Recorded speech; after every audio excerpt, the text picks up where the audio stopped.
नमस्कार मित्रांनो, महाराष्ट्र ब्रेकिंग मध्ये आपल्या सर्वांचं स्वागत। गेल्या अनेक महिन्यांपासून महाराष्ट्रासह संपूर्ण देशामध्ये अपघातांचं प्रमाण वाढलंय। पण या अपघातांमध्ये अनेकांना शिक्षा होतात किंवा पोलीस कस्टडी मिळते।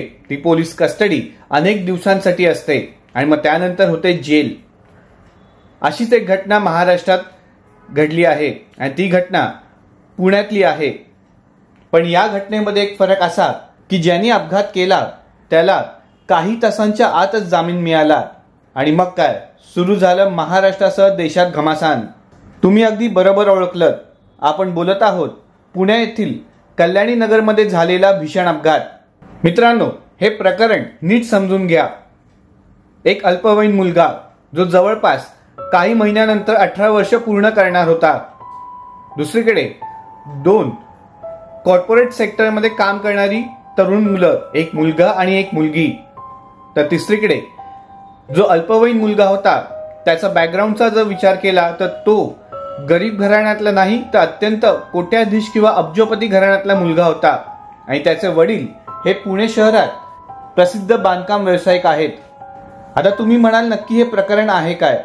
खरं तर आपल्या सगळ्यांनाच माहिती आहे की पुण्यामध्ये देशभरातनं आणि जगातनंही काही लोक येत असतात। ते पुण्यामध्ये नोकरी करतात, खास करून IT सेक्टरमध्ये आणि स्थायिक होतात। तर काही जण उद्योग व्यवसायाच्या निमित्ताने पुण्यामध्ये स्थायिक झाले। बहुतांश जणांना पुण्यात सेटल होऊन यश मिळालं आणि त्यापैकी एक आहे अग्रवाल कुटुंब। आता याच अग्रवाल कुटुंबातल्या एका तरुणाने, खरं तर अल्पवयीनाने, एक असा काही पराक्रम केला की ज्यामुळे अग्रवाल कुटुंबासह महाराष्ट्र हादरला। कसं असतं मित्रांनो की अफाट पैसा असेल तर तुम्ही काही करू शकतात आणि हीच केस खरं तर पुण्यातली घडली आहे।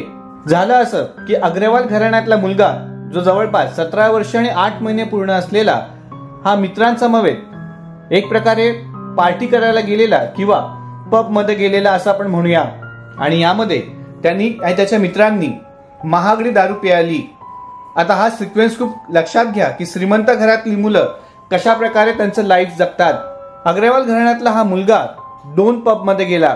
पहिल्यावाल्यांनी एका विशिष्ट समयानंतर त्या मुलांना म्हणजे अग्रवाल यांच्या मुलाला आणि त्याच्या मित्रांना त्या पब मधनं दारू देणं बंद केलं। त्यानंतर ते पुण्यातल्या एका दुसऱ्या आलिशान पब मध्ये गेले आणि तिथे त्यांनी दारूचा धमाका लावला।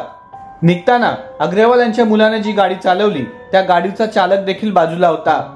सगळ्यात महत्वाचं म्हणजे अग्रवाल यांचा मुलगा जो गाडी चालवत होता ती गाडी जवळपास 2 कोटी रुपयांना असल्याची बोललं जात आहे। पोर्शे असं त्या गाडीचं नाव आहे। म्हणजे आपल्या सगळ्यांना हे लक्षात आलं की श्रीमंत घरातली मुलं आणि त्यांचे आई वडील कशा प्रकारे मुलांना पैशांची उधळण आणि महागड्या गाड्या देतात आणि त्याचे परिणाम काय होतात हे पुणेकरांसह संपूर्ण देशाने अनुभवलं। याच अग्रवाल यांच्या मुलाने नशेच्या तल्लीमध्ये असताना 2 जणांना उडवले। हे दोघं जण खरं तर पल्सर या मोटर बाईकवर जात होते। दोघंही, जसं आम्ही तुम्हाला आधी सांगितलं की दोघंही कमावत्या घरातले होते। त्यामुळे काही कारणानिमित्त हे दोघं बाहेर पडले आणि अग्रवाल यांच्या गाडीच्या पुढे यांची बाईक होती। मात्र नियंत्रण नसल्याने अग्रवाल यांच्या मुलाने भरधाव वेगात ती पोर्शे कार होती। आपल्याला एक गोष्ट माहिती असली पाहिजे की ज्या करोडोंमध्ये कारची किंमत असते त्यांचा पिकअप स्पीड हा काही सेकंदात 100च्या आसपास जातो आणि हेच कारण ठरलं की त्या पोर्शेने आणि त्या पोर्शे चालवणाऱ्या अग्रवाल यांच्या मुलाने 2 जणांना, ते जवळपास 24 वर्षांचे होते, या दोघांना उडवलं आणि जागीच त्या 2 दुर्दैवी मुलांचं निधन झालं। किंबहुना त्यांचा खून झाला असं म्हणायला देखील हरकत नाही। आता तुम्ही म्हणाल की ऍक्सिडेंट झाला तर खून कसा? कारण खूप काही प्रकरण त्याच्या पुढे घडलं महाराष्ट्रात आणि देश देखील हादरला। सुरुवातीला आपण डिटेलमध्ये जाणून घेऊया की काय आहे पुणे कार ऍक्सिडेंट प्रकरण। भरधाव मोटार चालकाने म्हणजेच अग्रवाल यांच्या मुलाने दुचाकीला पाठीमागून धडक दिल्याने IT अभियंता जी मुलं म्हणजे जे तरुण तरुणी काम करत होते IT सेक्टरमध्ये त्यांना धडक दिली, त्यांच्या बाईकला धडक दिली आणि ते जागीच ठार झाले। ही घटना येरवडा परिसरातील कल्याणी नगर जंक्शन जवळ रविवारच्या पहाटेच्या 2:30च्या सुमारास घडली। या प्रकरणात संशयित अल्पवयीन आरोपीला लोकांनी, खरं तर जेव्हा हा ऍक्सिडेंट झाला त्या दोघांचं निधन झालं, ज्यांना धडक या अग्रवाल यांनी दिली, त्यानंतर जे आजूबाजूला रस्त्याच्या परिसरामध्ये लोक उभी होते त्यांनी अग्रवाल यांच्या मुलाला प्रचंड चोप दिला आणि त्यानंतर त्यांना पोलीस स्टेशनमध्ये नेण्यात आलं. त्यानंतर काहीच तासाने पोलिसांनी आरोपीला न्यायालयात हजर केले आणि इथे आला ट्विस्ट. कारण धक्कादायक अशा प्रकारे आरोपीला जामीन मंजूर करण्यात आला. यामध्ये पहिला मुद्दा होता की तो मुलगा अल्पवयीन होता, म्हणजेच त्याची 18 वर्ष पूर्ण झाली नव्हती. तर दुसरीकडे त्याला 15 दिवसांसाठी वाहतूक म्हणजे ट्रॅफिक पोलीस यांना मदत करण्याचे आणि एक निबंध लिहिण्याच्या अटींवर मोकळे सोडण्यात आले. आणि मग खऱ्या अर्थाने डाव फिरला. याच्या आधी काय झालं आणि याच्या नंतर काय झालं ते ऐकून आपल्या अंगावर काटा येईल. तुर्तास दुर्दैवाने ज्यांचा मृत्यू झाला त्यांच्याबद्दल आपण जाणून घेऊया. ज्या अग्रवालच्या मुलाने पोर्शे गाडीतनं ज्या 2 बाईकवर बसणाऱ्या मुलांना उडवलं त्यांची नावे अनिश अवधिया वय वर्ष 24 राहणार पाली मध्य प्रदेश आणि त्याची सहप्रवासी अश्विनी कोस्टा वय वर्ष 24 राहणार जबलपूर मध्य प्रदेश अशी मृतांची नावं आहेत. की जसं आम्ही तुम्हाला सांगितलं की उभ्या असलेल्या नागरिकांनी अग्रवाल यांच्या मुलाला चोप दिला. त्यानंतर जमावांनी येरवडा पोलीस ठाण्यात त्या मुलाला नेले आणि येरवडा पोलिसांनी त्याला ताब्यात घेतले. जसं आम्ही तुम्हाला सांगितलं की हा मुलगा बांधकाम व्यावसायिकाचा मुलगा आहे आणि पुण्यामध्ये यांचं चांगलं नाव आहे, चांगलं वजन देखील आहे. जेव्हा त्याच्यावर केस केली गेली तेव्हा भादवी कलम 279 आणि 304 337 338 427 मोटर वाहन अधिनियम कलम 184 नुसार गुन्हा दाखल करण्यात आला. आता मुळात ही कंप्लेंट केली कोणी? जे लोक रस्त्यावर उभे होते त्यापैकी अकीब रमजान मुल्ला वय वर्ष 24 राहणार मथुरा नगर चंदन नगर मूळ सोलापूर याने फिर्याद दिली. पोलिसांनी दिलेल्या माहितीनुसार रविवारी पहाटे संशयित अल्पवयीन आरोपी व त्याचे मित्र हॉटेलमध्ये पार्टी करून घरी निघाले होते. कल्याणी नगर येथील लँडमार्क सोसायटी जवळ एअरपोर्ट रस्त्यावर आलिशान मोटारीने अनिश अवधियाच्या दुचाकीला पाठीमागून जोरात धडक दिली. त्यानंतर इतर 2 वाहनांना देखील अग्रवालच्या मुलाने धडक दिली. ही मोटारीची धडक एवढी जबरदस्त होती की दुचाकी स्वार अनिश आणि त्याची मैत्रीण अश्विनी दूरवर फेकले गेले. सांगण्यात असंही येतं की अनिशची मैत्रीण अश्विनी ही जवळपास 15 फूट उडाली आणि त्यातच अश्विनीचा जागीच मृत्यू झाला. तर अनिश हा गंभीर जखमी झालेला. अनिशला दवाखान्यात नेले असता उपचारापूर्वीच अनिस आबादिया याचा मृत्यू झाला होता. यावेळी नागरिकांनी जसं आम्ही तुम्हाला सांगितलं की आलिशान पोर्शे चालवणाऱ्या अग्रवालच्या मुलाला पकडून चांगला चोप दिला आणि पोलिसांच्या ताब्यात दिले. या अपघाताची माहिती मिळताच अतिरिक्त पोलीस आयुक्त मनोज पाटील, पोलीस उपायुक्त विजयकुमार मगर, पोलीस निरीक्षक गुन्हे राहुल जगदाळे, सहाय्यक पोलीस निरीक्षक विश्वनाथ तोडकरी यांनी घटनास्थळी भेट दिली. या घटनेवरून शनिवारी रात्री 1:30 वाजल्यानंतरही उशिरापर्यंत पब बार सुरू असल्याचे समोर आले आहे आणि एक नवा मुद्दा पुण्यासह संपूर्ण देशभरात उभा राहिला. संकटांना निमंत्रण देण्यासाठी पब आणि बार हे कारणीभूत ठरतात का? ट्विस्ट आला जेव्हा पोलिसांनी त्या अल्पवयीन मुलाला कोर्टात हजर केले तेव्हा. भरधाव मोटार चालवत दोघांच्या मृत्यूस कारणीभूत ठरलेल्या संशयित अल्पवयीन आरोपीला न्यायालयाने येरवडा वाहतूक विभागातील पोलिसांसोबत 15 दिवस काम करण्याचा आदेश दिला आहे. या प्रकरणात संशयित अल्पवयीन आरोपीने ऍडव्होकेट प्रशांत पाटील यांच्या मार्फत जामिनासाठी अर्ज केला. त्यावर बाल न्याय मंडळात सुनावणी झाली. संशयित अल्पवयीन आरोपी विरोधात लावलेले कलम जामीन पात्र आहेत. प्रकरण न्यायप्रविष्ट असून तपास सुरू आहे. तो न्यायालयाच्या तारखेला हजर राहील तसेच तपास कार्यात सहकार्य करेल या अटींवर न्यायालयाने त्याला जामीन मंजूर केला. आपण आता सविस्तर बघूया की न्यायालयाने त्या दिवशी काय शिक्षा दिली. 15 दिवस वाहतूक नियोजनाचे काम बघेल, वाहतूक जागृती बाबतचे फलक रंगविणे तसेच अपघातावर 300 शब्दांचा निबंध लिहावा. दारूचे व्यसन सोडण्यासाठी डॉक्टरांकडून उपचार घ्यावेत. मानसोपचार तज्ञांचे समुपदेशन घेत अहवाल सादर करावा. या 5 अटींवर त्या अल्पवयीन मुलाला जिल्हा न्यायालयाने जामीन मंजूर केला.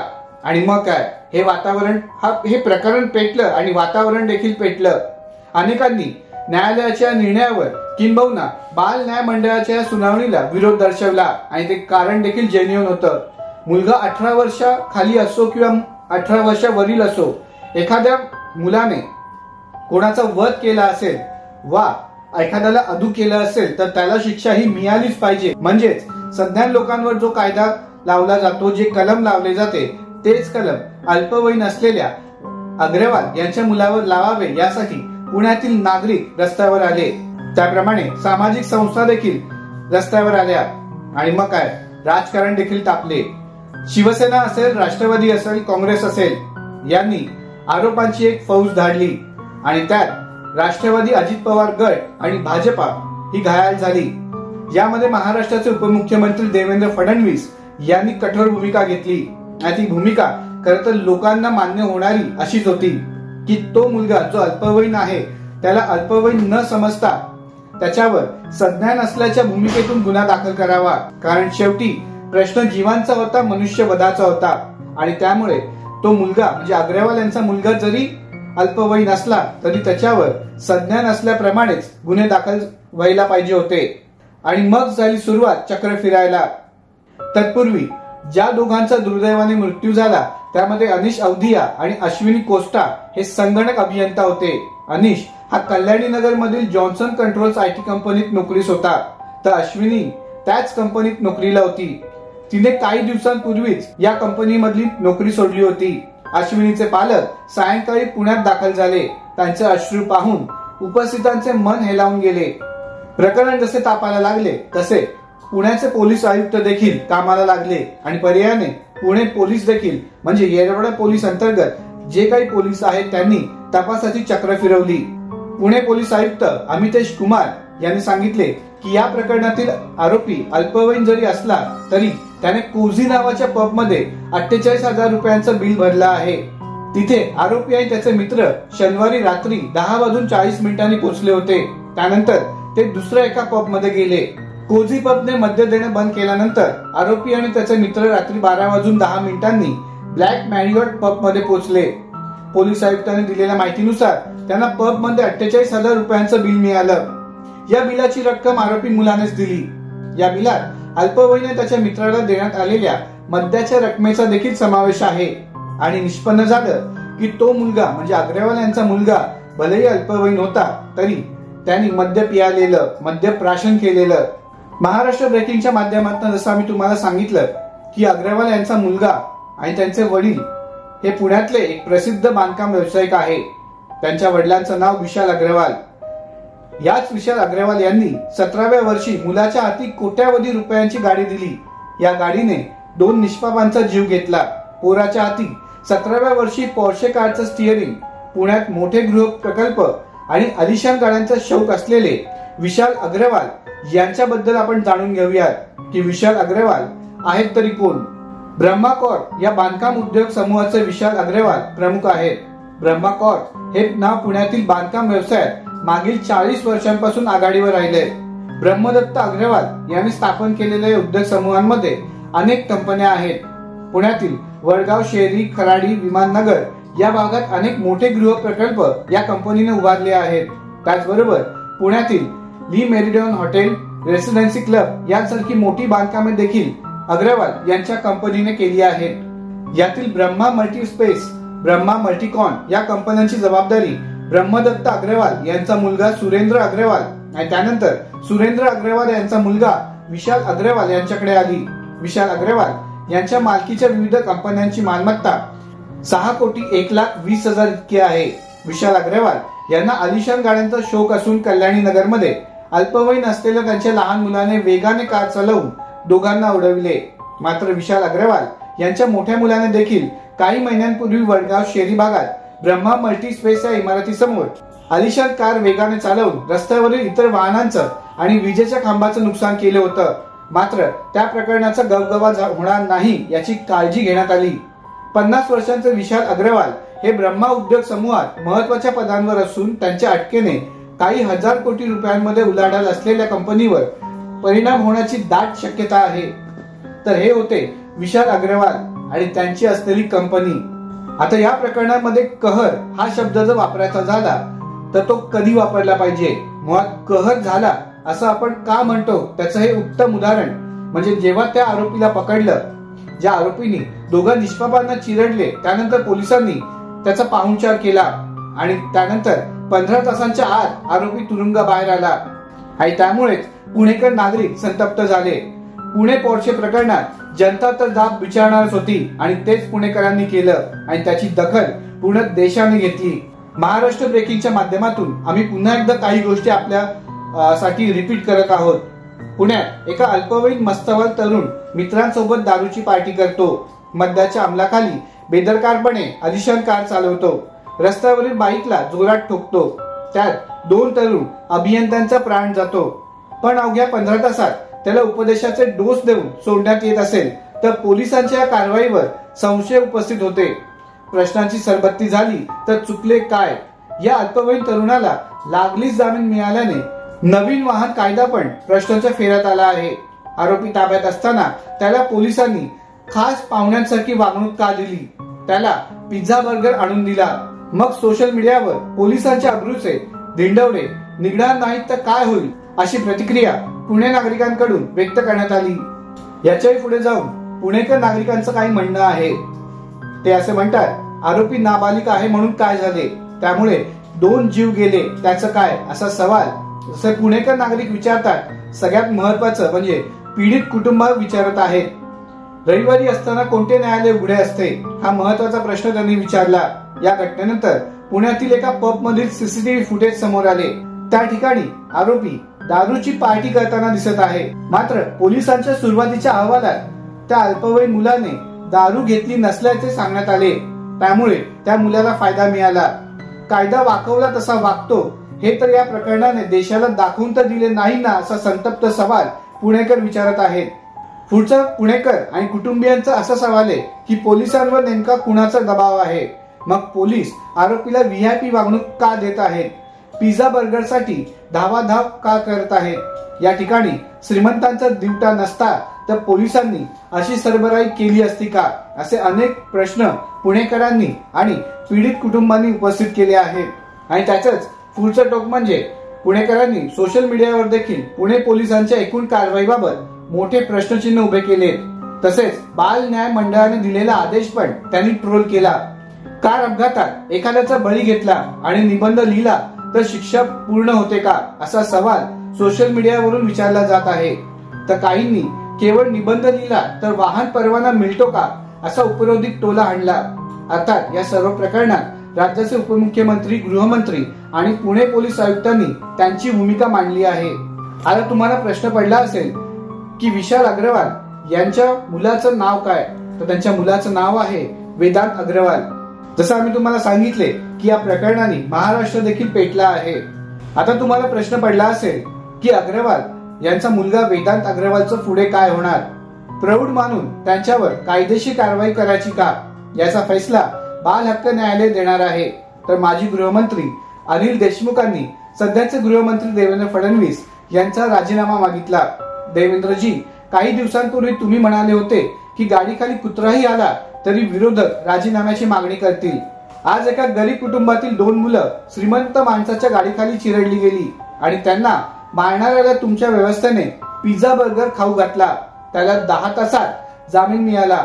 देवेंद्रजी, आता तुम्हीच मला सांगा की आम्ही गृहमंत्र्यांचा राजीनामा का मागू नये असा थेट सवाल देशमुखांनी केला. दरम्यान दारू पिऊन भरधाव वेगाने गाडी चालवत अनिश अवधिया आणि अश्विनी कोस्टाला उडवणाऱ्या वेदांत अग्रवालचं पुढे काय होणार याकडे साऱ्यांचं लक्ष लागून आहे. तर दुसरीकडे विशाल अग्रवालला पुणे सत्र न्यायालयाने 3 दिवसांची पोलीस कोठडी सुनावली आहे. जसं आम्ही तुम्हाला सांगितले की सामाजिक संघटनांनी देखील या पोर्शे कार ऍक्सिडेंट निमित्ताने आपला आवाज उठवला. त्यातील अग्रवाल म्हणजे विशाल अग्रवाल यांना न्यायालयासमोर हजर करताना काहींनी शाईफेक करण्याचा प्रयत्न केला. मात्र पोलिसांनी तो हाणून पाडला. नंतर मात्र सामाजिक संघटनेच्या कार्यकर्त्यांनी पोलिसांच्या वाहनासमोर उभे राहून जोरदार घोषणाबाजी केली. सामाजिक संघटनेचे कार्यकर्ते म्हणाले, आरोपीला मोक्का या कायद्याअंतर्गत अटक केली पाहिजे. या बिल्डरवर याआधी अनेक गुन्हे दाखल आहेत. आता त्यांच्या मुलाने हा कियसवाडा प्रकार केला आहे. अशा प्रकारच्या मागण्या खरं तर सर्व स्तरातून होत आहेत. या केसमध्ये सगळ्यात महत्वाचं म्हणजे जी पोर्शे कार खरं तर कोट्यावधी रुपयांची आहे त्यासाठी 1758 रुपये भरायला विशाल अग्रवाल हे टाळाटाळ करत होते. म्हणजेच ही कार नोंदणीशिवाय पुण्याच्या रस्त्यावर फिरत होती. बसला ना धक्का की एकीकडे अब्जपती असलेले अग्रवाल कुटुंब, दुसरीकडे त्यांच्याच अल्पवयीन मुलगा जो कोट्यावधींची कार चालवत होता त्या कारच्या नोंदणीसाठी जवळपास 1800 रुपये देखील विशाल अग्रवाल भरायला टाळाटाळ करत होते आणि एक नवा खुलासा त्यामुळे झाला. म्हणजेच एक प्रकारे या कारची नोंदणी झाली नाही आणि ती किंबहुना प्रलंबित आहे असं देखील म्हटलं जात आहे. जसे आम्ही तुम्हाला सांगितलं की वेदांत अग्रवाल हा मद्यधुंद झालेला आणि त्याच अवस्थेत त्याने पोर्शे ही कोट्यावधी रुपयांची असलेली कार बेधडक स्पीडला चालवली आणि त्यात अश्विनी कोस्टा आणि अनीस अवधिया यांचा मृत्यू झाला. यावेळी महाराष्ट्राचे परिवहन आयुक्त विवेक भिवनवार यांनी दिलेल्या माहितीनुसार पोर्शे कार मार्च मध्ये बंगळुरू येथील एका डीलरने आयात केली होती. त्यानंतर नोंदणी प्रक्रिया पूर्ण करायची होती. नोंदणी प्रक्रिया पूर्ण करण्यासाठी ही पोर्शे कार पुणे आरटीओ मध्ये आणली असता त्यासाठीचे नोंदणी शुल्क भरले नसल्याचे आढळून आले. पुढील प्रक्रिया पूर्ण करण्यासाठी कार मालकाला नोंदणी शुल्क जमा करण्याचे सांगण्यात आले होते. त्यानंतर ही गाडी कधी आरटीओ मध्ये नोंदणीसाठी सादर करण्यात आलीच नाही अशी धक्कादायक माहिती परिवहन आयुक्तांनी सांगितली. या सगळ्या प्रकरणामध्ये अजून एक धक्कादायक बाब समोर येत आहे की ज्या कारची किंमत लाखो किंवा करोडो मध्ये आहे त्यांची नोंदणी शुल्क जवळपास 2000च्या आसपास आहे. पोर्शे टायकन मॉडेल इलेक्ट्रिक कारची नोंदणी शुल्क केवळ 1785 रुपये होते, ज्यामध्ये 1500 रुपये हायपोथेटिकेशन शुल्क तर 200 रुपये स्मार्ट कार्ड आरसी शुल्क तर 58 रुपये टपाल शुल्काचे होते. जसं आम्ही तुम्हाला सांगितलं की या पोर्शे गाडीची नोंदणीच नव्हती. परिवहन अधिकाऱ्यांनी दिलेल्या माहितीनुसार त्यांच्या नोंदीनुसार खरं तर कारकडे कर्नाटकने जारी केलेले वैध तात्पुरते नोंदणी प्रमाणपत्र होते, ज्याची वैधता मार्च ते सप्टेंबर पर्यंत होती, म्हणजे जवळपास 6 महिन्यांसाठी होती. बंगळुरू मधील पोर्शे डीलरची चूक नव्हती, कारण त्यांनी तात्पुरती नोंदणी केल्यानंतर कार सुपूर्द केली होती. त्यामुळे रस्त्यावर वाहन चालवण्यापूर्वी त्याची आरटीओकडे नोंदणी करण्याची जबाबदारी कार मालकाची होती, जी त्यांनी केली नसल्याचे समोर आले. जसे आम्ही तुम्हाला महाराष्ट्र ब्रेकिंगच्या माध्यमातून वारंवार सांगत आहोत, हे प्रकरण अख्खं देशात गाजलं. यानंतर एक धक्कादायक अशी देखील माहिती समोर आली की पुणे हे एनसीपी म्हणजे आता अजित पवार यांचं एक हक्काचं ठिकाण मानलं जातं, राजकीय आखाड्यामधील हक्काचं ठिकाण मानलं जातं. पण या एवढ्या मोठ्या घटनेनंतर आणि जी घटना देशामध्ये गाजली त्या घटनेत अजितदादा पवार कुठेही पुढे आले नाहीत. खरं तर अजितदादा पवार हे पालकमंत्री देखील आहेत, मात्र अजितदादा पवार यांनी या प्रकरणी अजून भाष्यच केलं नाही. त्यामुळे अनेक संशय देखील निर्माण केले जात आहेत. पहाटे लवकर उठून सकाळपासूनच बैठकांचा धडाका लावणारे, ग्राउंडवर जाऊन काम करणारे, अधिकाऱ्यांना सूचना देणारे अजित पवार पुण्याच्या कल्याणी नगर इतकी भयानक घटना घडल्यानंतरही कुठे आहेत, ते पुण्यात फिरकले का नाहीत अशी चर्चा आता पुण्यात सुरू झाली आहे. बारामती शिरूर मधील मतदान झाल्यानंतर अजित पवार फारसे सक्रिय दिसलेले नाहीत. त्यामुळे अजित पवारांना नेमकं झालंय काय असा प्रश्न आता अनेकांना पडला आहे. विशेष म्हणजे या प्रकरणात अजित पवार गटाचे आमदार सुनील टिंगरेंनी आरोपींना वाचवण्याचा प्रयत्न केल्याचा आरोप देखील झाला आहे. त्यामुळे ते संशयाच्या भोवऱ्यात सापडले आहेत. या प्रकरणी उपमुख्यमंत्री देवेंद्र फडणवीस पुण्यात येऊन पोलिसांच्या बैठका घेत असताना दुसरे उपमुख्यमंत्री अजित पवार मात्र पुण्याकडे फिरकले नाही. त्यांनी पोलीस आयुक्त अमितेश कुमार यांना फोन केला आणि सूचना दिल्या, पण पुण्याचे पालकमंत्री असलेले अजित पवार जिल्ह्याकडे फिरकलेच नाही. इतका मोठा अपघात घडूनही अजित पवार पुण्यात का बरे फिरकले नाही असा संतप्त सवाल पुणेकर नागरिक विचारत आहेत. अजित पवार मागच्या 10 दिवसांपासून सार्वजनिक कार्यक्रमांमध्ये दिसलेले नाही. मध्यंतरी त्यांची प्रकृती ठीक नव्हती, ते पंचकर्म करण्यासाठी गेले होते असं समजतं.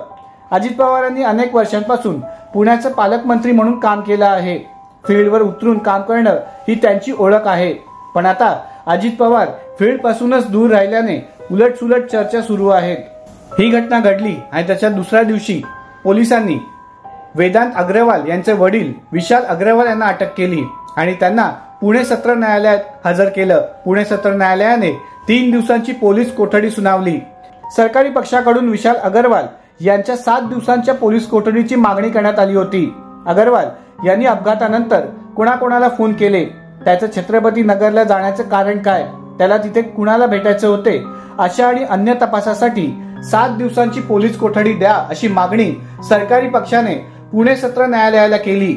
मात्र न्यायालयाने अग्रवाल याला 3 दिवसांची पोलीस कोठडी सुनावली.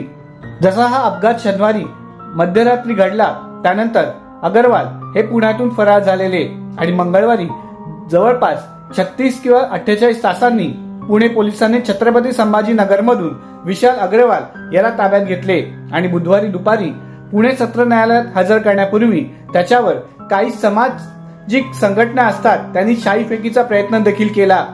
आणि जसं आम्ही तुम्हाला सांगितले की विशाल अग्रवाल यांना 3 दिवसाची पोलीस कोठडी देण्यात आली आहे। आता यावर जो सरकारी वकिलाचा युक्तिवाद झाला तो देखील महत्वाचा आहे। तो पुढील प्रमाणे, ब्लॅक पबचे कर्मचारी नितेश शेवानी आणि जयेश बोनकर यांनी कोणाच्या मेंबरशिपने अल्पवयीन तरुणाला तिथे प्रवेश दिला? विशाल अग्रवाल यांनी विना नंबर प्लेट गाडी का चालवायला दिली? वडिलांनी मुलाला पब मध्ये जाण्याची का संमती दिली? मुलाला खर्च करण्यासाठी पॉकेट मनी कुठल्या स्वरूपात दिला? गुन्हा दाखल केल्यानंतर विशाल अग्रवाल हे फरार का झाले? ते संभाजीनगरमध्ये आढळून आले तेव्हा त्यांच्याकडे एक साधा मोबाईल मिळून आला, बाकीचे त्यांचे मोबाईल कुठे आहेत? वरील सगळ्या गोष्टीसाठी तपास करण्यासाठी सरकारी वकील यांनी 7 दिवसांची पोलीस कोठडी मागितली होती। जेव्हा कार चालकाची चौकशी केली तेव्हा त्याने काही जबाब दिला। त्याने सांगितले की गाडी चालवायला अग्रवाल यांच्या मुलाने म्हणजे वेदांत यांनी परमिशन मागितली होती, पण अल्पवयीन तरुणाने म्हणजेच वेदांत अग्रवालने त्याच्या ड्रायव्हरला सांगितले की तुम्ही शेजारी बसा, कारण कारचं रजिस्ट्रेशन झालेच नव्हते। पण मग प्रश्न आला की गाडी रस्त्यावर आलीच कशी, असा प्रश्न सरकारी वकिलांनी विचारला। हा खटला पुढे सुरू राहील, अजून काही दिवस वाद होईल, कोणाला पोलीस कस्टडी होईल, जेल कस्टडी देखील होऊ शकते। पण प्रश्न असा आहे, हा एक महत्वाचा प्रश्न आहे आणि मध्यमवर्गीय असाल, गरीब असाल किंवा अतिश्रीमंत असाल, कार देण्याचं धाडस आजकालच्या पॅरेंट्स मध्ये एवढं सहजासहजी येतच कसं? कारण आपला देश हा लोकसंख्येने पूर्णतः भरलेला आहे। माणसांना म्हणजे वयस्क माणसं आहेत किंवा ज्यांना आपण कार ड्रायव्हिंग मध्ये एक्सपर्ट मानतो त्यांना देखील कार चालवणं मुश्किल होतं। अशा वेळी अल्पवयीन असलेल्या मुलांना पालक कार हातात देतात कशी? तसेच ड्रायव्हर, आता याच्यामध्ये एक प्रश्न वेगळा उपस्थित होतो की जे ड्रायव्हर असतात यांचा देखील बळी होतो, कारण ड्रायव्हरचं काम असतं की जे फॅमिली मेंबर असतात त्यांचं ऐकणं, आणि तेच अग्रवाल यांच्या ड्रायव्हरने केलं। मात्र जे प्रकरण झालं त्यात दोघांचा नाहक बळी गेला। आशा करूया की त्यांना लवकरात लवकर न्याय मिळेल। महाराष्ट्र ब्रेकिंगच्या माध्यमातून आम्ही तुम्हाला पुणे पोर्शे ऍक्सिडेंट कारची सगळी कहाणी सांगितली। आपण ही सर्व लोकांपर्यंत पोहोचवाल अशी आम्हाला खात्री आहे। वो जो मेन आरोपी है जिन्होंने एक्सीडेंट किया है उनके पिताजी है, तो पिता की जो जिम्मेदारी है वो उन्होंने अच्छी तरह से वहन नहीं की है।